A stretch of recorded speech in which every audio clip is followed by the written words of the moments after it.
Halo guys, welcome back to my channel atau selamat datang untuk kalian yang baru pertama kali ke channel ini. Aku Tiara dan hari ini aku mau ngasih cerita aku tentang pengalaman aku vaksin, prosedurnya dan gimana cara dapetinnya. So, first of all, aku mau kasih dulu karena kalian udah mampir ke video ini. Aku sendiri udah vaksin tanggal 7 kemarin dan itu via jalur UMKM. Gimana tuh jalurnya? Jadi pemerintah tuh bagi 4 tahap. Yang pertama tuh kayak jalur prioritas yaitu tenaga medis dan lain-lain, terus kedua jalur lansia, ketiga itu adalah tokoh-tokoh penting seperti kayak para ulama, terus juga untuk guru-guru dan lain-lain, dan termasuk UMKM juga. Jadi UMKM itu juga salah satu prioritas yang mana untuk memberdayakan biar sumber dayanya dapat bekerja dengan lebih baik kayak gitu. So aku alhamdulillah dapat dari jalur UMKM ini. Dan yang terakhir adalah yang keempat yang sekarang berlaku, yaitu masyarakat umum usia 18 tahun ke atas, khususnya di daerah wilayah DKI Jakarta. Jadi kalau kalian bertempat tinggal di DKI ataupun punya KTP Jakarta, sekarang udah bisa banget loh untuk vaksin. Nah, gimana caranya? So, pertama-tama aku akan nge-share dulu pengalaman aku. Kalian bisa lihat dulu di sini.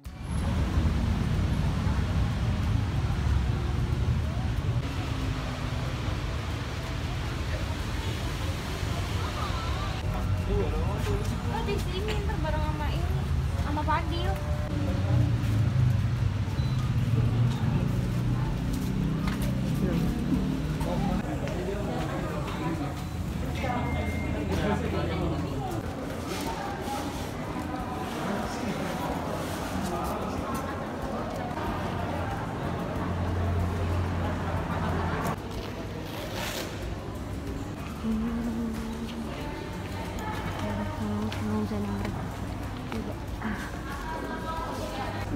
Iya iyalah. Bismillahirrahmanirrahim. Vaksin di sini ya. Vaksinnya vaksin apa, Pak? Apa? Vaksinnya vaksin apa? AstraZeneca. Nanti vaksin yang kedua tanggal 30 bulan 8 ya Bu ya. Udah ditulis di kartu, artinya jangan sampai hilang. Habis ini minum obat paracetamol biar nggak ada apa-apa ya. Oke, Pak. Oke, udah selesai. Makasih. Ngilu dikit. Bisa divaksin. Bahkan nggak ditutup, guys. Langsung saja. Tebal kali di kulit gue, jadi biarin aja. Ini lagi nunggu screening time sekitar 15 menit 10 menitan. Overall rasanya pertama kali udah nggak apa-apa, kayak cuma pegel aja gitu tangan kirinya. Kita nunggu nanti namanya dipanggil. Ini adalah reaksi yang wajar.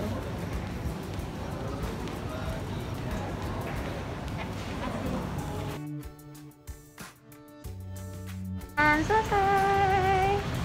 Nih, saya vaksinnya udah nggak terlalu ramai juga antriannya.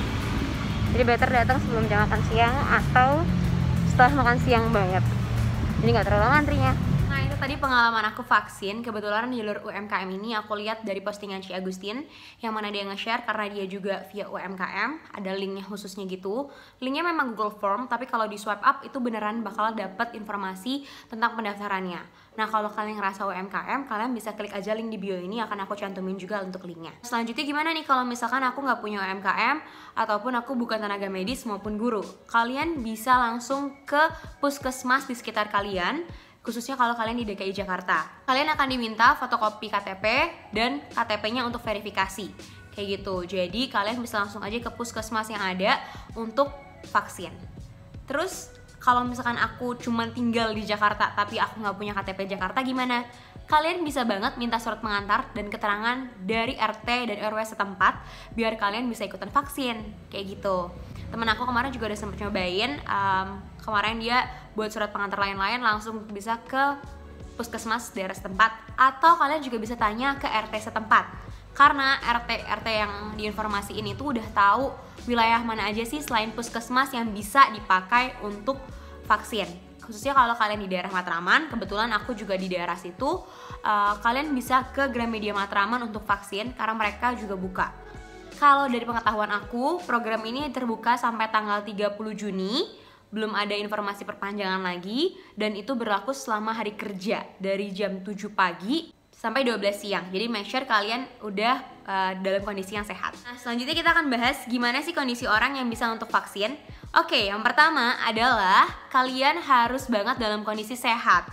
Jadi kalian nggak boleh lagi sakit ataupun fisiknya kurang baik, karena nanti akan mempengaruhi pada efek vaksin itu. Yang kedua adalah kalian tensi darahnya nggak boleh terlalu rendah maupun terlalu tinggi. Normalnya 110/80. Yang ketiga, kalian juga nggak boleh dalam kondisi sedang hamil, punya penyakit berat, ataupun punya gangguan lainnya.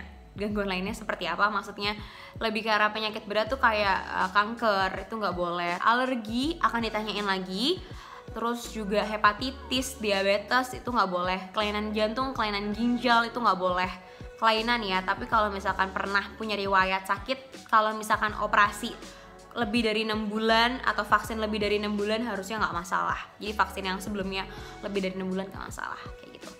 Nah, kalau misalkan kalian punya penyakit MAH atau penyakit kayak alergi debu, itu harusnya nggak masalah karena aku sendiri kayak gitu dan nggak apa-apa. Kakak-kakak aku juga kemarin ikut vaksin bareng aku dan mereka nggak apa-apa. Terus efek sampingnya gimana? Kalau di aku kemarin waktu vaksin bareng sama kakak-kakakku bertiga, dua diantaranya baik-baik aja, mereka nggak kenapa-napa. Tapi sayangnya di aku mengalami efek samping yang cukup lumayan. Lumayannya itu aku bilang masih dalam kategori normal ya, tapi lumayan. Jadi aku pas hari H vaksin, aku vaksin setelah makan siang.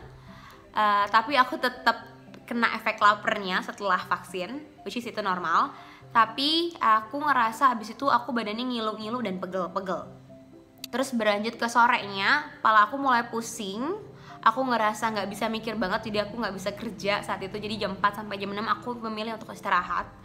Dan setelah bangun aku makan lagi. Dan mulai masuk ke jam 8 aku mulai meriang. Akhirnya aku memutuskan untuk minum paracetamol yang diberikan. Tipsnya, beberapa minum Panadol setelah vaksin langsung. Kemungkinan itu kenapa kakak aku yang 2 langsung baik-baik aja dan paman aku yang setelah hari setelah aku vaksin itu juga baik-baik aja. Karena aku menunda-nunda minum paracetamolnya. Aku merasa ya udahlah nggak apa-apa, baik-baik aja. Tapi ya pada akhirnya jadi kena dampaknya. Jadi aku memutuskan untuk tidur lebih cepat malam itu. Pagi-pagi jam 4 pagi aku ngecek suhu tubuh aku karena aku udah ngerasa aku makin meriang dan aku ngerasa anget banget. Dan itu lumayan banget karena aku suhunya sampai 38,8, yang mana padahal aku tuh jarang banget demam, jarang banget sakit, kayak bisa setahun sekali bahkan nggak sakit, alhamdulillahnya. Tapi ya saat itu aku langsung demam tinggi banget. Terus akhirnya jam 6-an gitu aku minum air yang banyak karena aku capek banget. Aku dan izin ke bos aku kalau aku hari itu nggak bisa masuk. Dan bener aja, setelah itu sekitar jam 8-an aku bangun lagi karena aku lapar dan aku merasa mesti minum paracetamol yang kedua. Suhu badan aku mulai turun berangsur-angsur.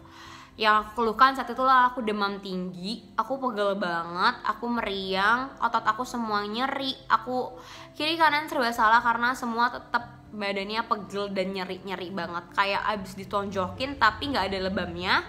Dan yang aku rasain lagi adalah aku keringetan mulu, ya efek panas kali ya, kayak gitu. Terus setelah itu aku tidur, bener-bener tidur bed rest sampai jam 6 sore, literally kayak orang tidur kayak gitu kan. Dan aku sempat bangun jam 12 siang karena aku ngerasa aku gak enak banget, kepala aku pusing banget, aku gak nyaman. Akhirnya aku chat ke dokternya yang diberikan ketika beri kartu vaksin itu ada CP dokter yang bisa dihubungin, dan kata dokternya memang itu adalah kondisi normal yang dialami dan kamu bisa langsung minum obat aja paracetamolnya setiap 6 jam sekali. Tapi aku karena anaknya nggak terlalu suka obat, ya udahlah ya. Akhirnya aku minum obat lagi terakhir malamnya sekitar jam 6 sorenya pas aku bangun kedua kali, aku minum obatnya baru. Dan yang mana akhirnya aku demamnya hilang.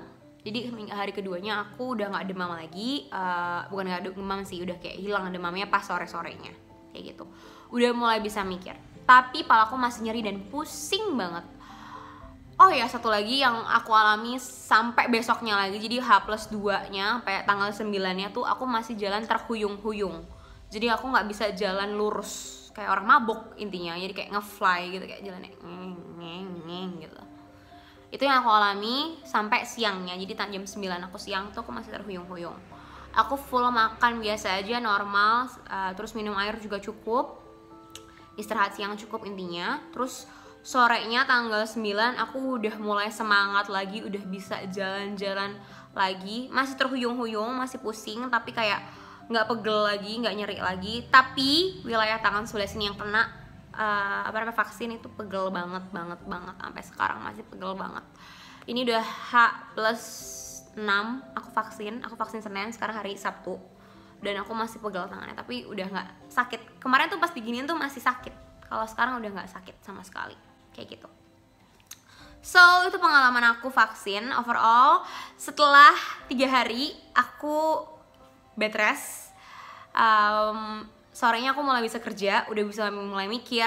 Overall oke, tapi aku akan sangat merekomendasikan kalau kalian kerja, mendingan banget kalian vaksinnya hari Kamis atau Jumat. Jadi kalian datangnya ke puskesmas Kamis atau Jumat aja, agar bisa langsung divaksin dan bisa bed rest kalau misalkan kenapa-napa. Dan pastiin kalian tensinya nggak rendah, karena kemarin aku tensinya sempet cukup tapi cenderung rendah. Terus yang kedua adalah pastiin badannya fit banget, karena aku nggak terlalu suka minum vitamin, jadi better kalian doping vitamin dulu, kayak gitu. So kalau kalian punya pertanyaan lain-lain bisa langsung komen di video ini, dan terima kasih udah nonton video ini. Bye.